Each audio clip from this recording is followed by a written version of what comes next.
आसपा नेता विपिन बालियान से अभी तक इंडिया के राजनीतिक विश्लेषक दीपक वत्स ने सीधी बात की। विपिन की माने तो आसपा गरीब मजलूमों की आवाज उठाने वाली पार्टी है, इसीलिए वे इस पार्टी में शामिल हुए हैं। लोकसभा के चुनाव नजदीक हैं और तमाम जो छोटी बड़ी पार्टियां हैं वो कहीं ना कहीं अब जागरूक दिखाई दे रही हैं और ये भी कहा जा सकता है कि गठबंधन को लेकर पार्टी अपना वजूद निखार कर ला रही है ताकि गठबंधन में उनको भी चुना जा सके। मेरे साथ मुजफ्फरनगर से विपिन बालियान जी हैं, जो शुरुआत उनकी आम आदमी पार्टी से हुई थी, राजनीति काफ़ी लंबे समय से करते आ रहे हैं। उसके बाद राष्ट्रीय लोकदल में चौधरी अजीत सिंह के नज़दीक रहे और राष्ट्रीय लोकदल के जो राष्ट्रीय अध्यक्ष हैं उनके साथ में उन्होंने काफ़ी अहम भूमिका निभाई है, लेकिन अब वो आज़ाद समाज पार्टी के काफ़ी नज़दीक हैं और आज प्रेस कॉन्फ्रेंस कर उन्होंने एक जाट समाज के व्यक्ति को एक अहम भूमिका दी है। तो विपिन जी से हमारी बात करते हैं और जानते हैं कि लोकसभा को लेकर क्या कुछ खास है और अब तक का जो उनका सफर रहा है उसमें वो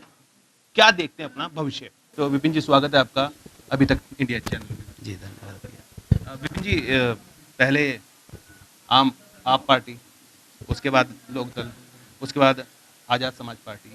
क्या मैं ये कहूँ कि विपिन बालियान जो हैं अपना राजनीति में वजूद ढूंढ रहे हैं, किसी पार्टी में मिल नहीं रहा?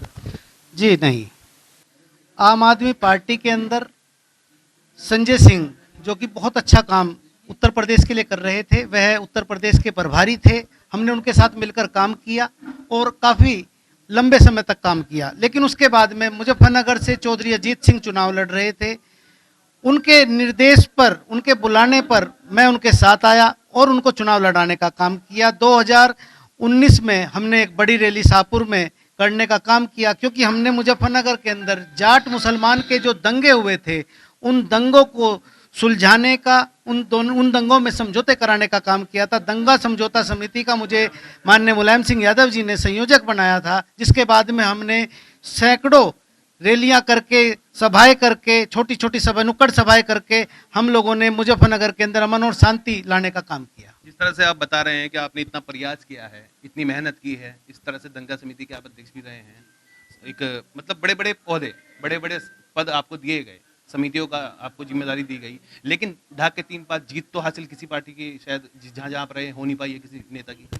नहीं, हम लोगों ने जीत के लिए या हार के लिए हम लोग राजनीति में नहीं आए थे। हम अच्छे व्यक्तियों के साथ लगे। चौधरी साहब जब तक थे तब तक हम चौधरी साहब के साथ रहे।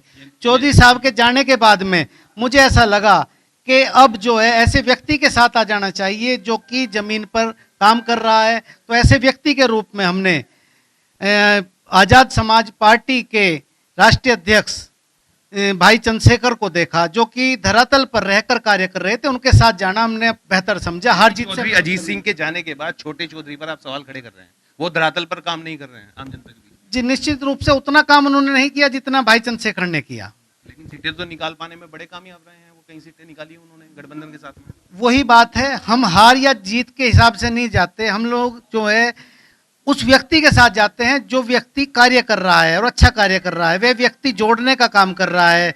जिस व्यक्ति के साथ आज हम हैं वह वंचित के लिए काम कर रहा है। वह उसने पहलवानों के लिए काम किया, जाट समाज के लिए काम किया, मीर भोज के ऊपर गुज्जर समाज के लिए काम किया। वह व्यक्ति जो है पूरे समाज को जोड़ने का काम कर रहा है। उस व्यक्ति के साथ हमें जाने में अपने आप को बेहतर समझ रहे हैं। आम आदमी पार्टी में कोई अच्छा व्यक्ति नहीं, आपने छोड़ दी। राष्ट्रीय लोकदल में अब अच्छा व्यक्ति कोई नहीं रहा, आपने छोड़ दी।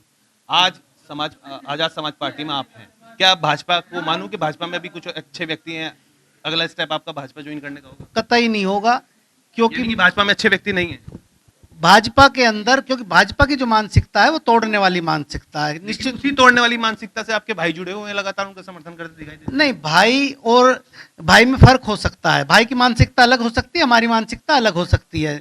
डॉक्टर संजीव बालियान मेरे गांव से हैं, वो भी भाई लगते हैं, लेकिन मेरी मानसिकता जो है वो जोड़ने वाली है। लेकिन भाजपा की जो मानसिकता है वो तोड़ने वाली है। आप लोगों ने अभी नूह के अंदर देखा होगा किस प्रकार से एक दंगे को भड़काया गया और दंगा भड़काने वाले लोग जो थे हजारों की संख्या में तलवारें लेकर, बंदूकें लेकर चल रहे थे। लेकिन कार्रवाई किस पर हुई? बुलडोजर अंधा होता है।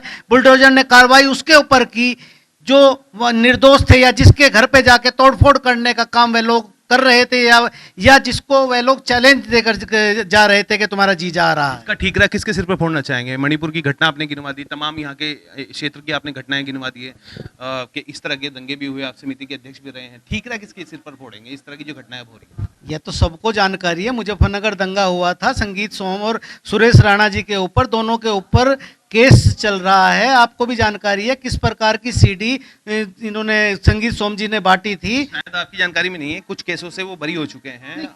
इन सब चीजों में तो शायद मुझे लगता है चर्चा करना बेकार है। मुजफ्फरनगर दंगे की जिक्र करना अब मैं उचित नहीं समझता हूँ, क्योंकि उससे बहुत आहत होता है, बहुत लोग आहत होते हैं। अब मैं भाजपा की राजनीति की बात करता हूँ। लोकसभा के चुनाव में क्या देख रहे हैं? आजाद समाज पार्टी को आप किस पार्टी का हिस्सा बनता हुआ देख रहे हैं? देखो, आजाद समाज पार्टी निश्चित रूप से एनडीए में नहीं जाएगी।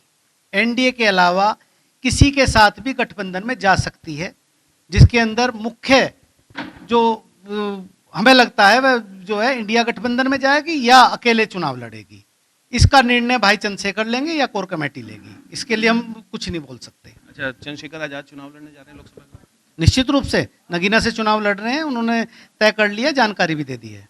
चलिए, हमारे साथ विपिन बालियान, जिन्होंने तमाम अपनी राजनीतिक करियर की भी बात की है, राजनीतिक चर्चा भी हमारी हुई है, और चंद्रशेखर आजाद बिजनौर की नगीना सीट से लोकसभा का चुनाव लड़ने जा रहे हैं। ये अहम जानकारी हम अपने दर्शकों को देना चाहते हैं। देखते रहिए अभी तक इंडिया, और राजनीतिक हलचल हम आपको देते रहेंगे, जानकारी बताते रहेंगे। आने वाले लोकसभा चुनाव में क्या कुछ रहेगा खास, हमारे साथ बने रहिए। अपने सहयोगी राजू के साथ दीपक वत्स, मुजफ्फरनगर।